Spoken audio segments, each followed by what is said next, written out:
Bismillahirrahmanirrahim. Assalamualaikum warahmatullahi wabarakatuh. Alhamdulillah, wassalatu wassalamu ala rasulillah wa ala alihi wa sahbihi wa mawala. Asyhadu an la ilaha illallah wahdahu la syarikalah wa asyhadu anna muhammadan abduhu wa rasuluh. Amma ba'd. Ikhwatu iman rahimakumullah, pandemi corona masih menghantui umat manusia. Berbagai sektor telah dibuat merana, bukan hanya sektor kesehatan sebagai ujung tombak layanan, melainkan berimbas pula pada sektor-sektor lainnya. Lihat roda ekonomi yang makin rendah berputaran. Lihat sektor pendidikan yang seolah berada dalam ketidakjelasan. Lihat pula sektor budaya yang dibatasi dengan aturan, serta sektor-sektor yang lainnya. Namun bagaimana lagi? Kita tak bisa melakukan banyak hal. Kita hanya patuh pada aturan yang ditentukan oleh pemerintah. Sebagian orang masih dilanda ketakutan dan berupaya untuk tetap membatasi diri berinteraksi sosial. Namun sebagian lagi telah dibuat jenuh, tak jarang dari mereka yang kurang memperdulikannya. Toh menutup diri dalam berinteraksi malah membuat hidupnya lebih menderita. Ikhwatu iman rahimakumullah, menghadapi kondisi semacam ini, kita tidak boleh berputus asa. Kita harus terus berjuang melawan.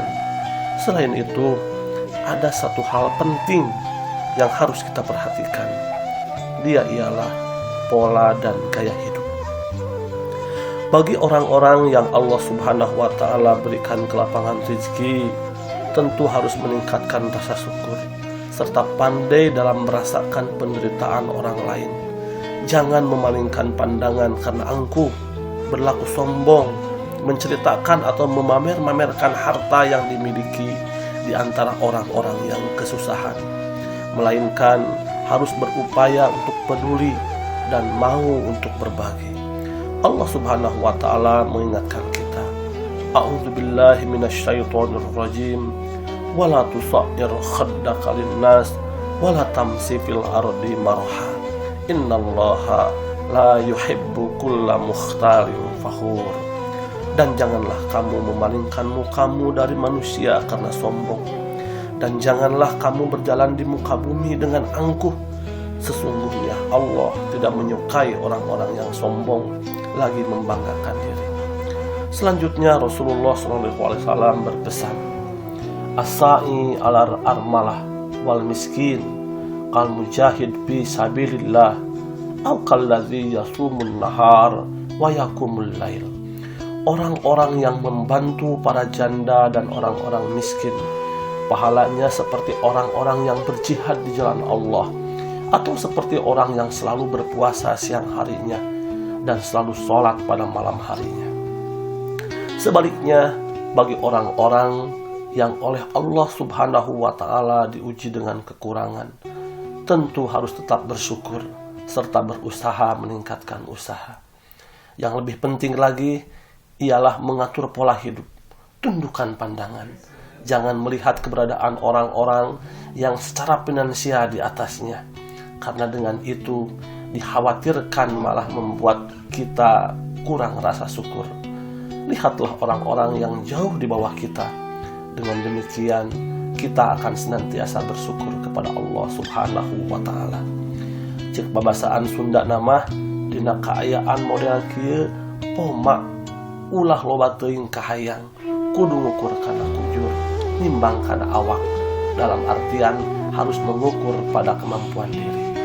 Rasulullah SAW berpesan, Unduru ila man huwa asfala minkum wala tanduru ila man huwa fawqakum bahwa ajdaru alla yajdadu nikmatallah alaikum.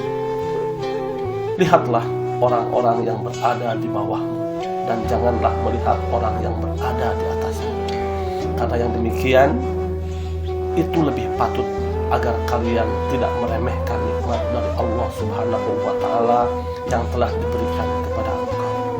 Ikhwatu iman rahimakumullah, roda kehidupan terus berputar. Mudah sekali bagi Allah untuk merubah suatu keadaan dengan hanya mengatakan kun fayakun. pun sangat mudah bagi Allah untuk menukarkan posisi seseorang yang semula kaya menjadi miskin atau sebaliknya. Semoga Allah Subhanahu wa Ta'ala melindungi kita. Semoga pula pandemi ini segera berakhir agar kehidupan kita normal kembali. Amin ya rabbal alamin. Wassalamualaikum warahmatullahi wabarakatuh.